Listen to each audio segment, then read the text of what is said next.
গোপালগঞ্জ শহরের মোহাম্মদপাড়া এলাকার বাসিন্দা ফারদিন রহমান একজন কলেজ শিক্ষার্থী। লেখাপড়ার পাশাপাশি বিদেশি কুকুর পালন তার শখ। সেই শখ এখন আয়ের পথ দেখিয়েছে। নিজ বাড়ির ছাদে গড়ে তুলেছেন একটি বাণিজ্যিক কুকুরের খামার, যেখানে বর্তমানে জার্মান শেফার্ড, জার্মান স্পিশ, রট উইলার সহ ৫ প্রজাতির ছোট বড় প্রায় ১৫টি কুকুর রয়েছে।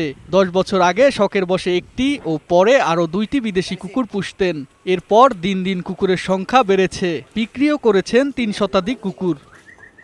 গোপালগঞ্জ জেলা ও আশপাশ অঞ্চল থেকে পশুপ্রেমীরা ব্যতিক্রমী এই খামার থেকে কিনে নিয়ে যান পছন্দের কুকুর। বিভিন্ন প্রজাতির কুকুর আছে, বিভিন্ন জায়গা থেকে অনেক লোকজন আসে দেখতে। খামারে কুকুরগুলোর পরিচর্যায় কাজ করেন ৩ শ্রমিক। একটি কুকুরের পিছনে বছরে খরচ হয় ২০ থেকে ৪০ হাজার টাকা। আর এই খামার থেকে প্রতি বছর খরচ বাদে লাভ হয় ৭ থেকে ৮ লাখ টাকা পর্যন্ত।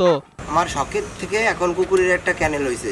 আমি এই সেক্টরে প্রায় ১০ থেকে ১২ বছর ধরে আছি। জেলার প্রাণী সম্পদ অধিদপ্তরের এই কর্মকর্তা জানান, বিদেশি কুকুরের খামার বেশ লাভজনক। কেউ আগ্রহী হলে সব ধরনের সহায়তা করা হবে।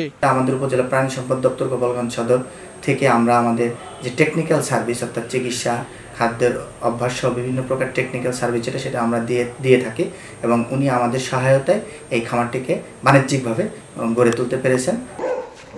ডেস্ক রিপোর্ট, বৈশাখী সংবাদ।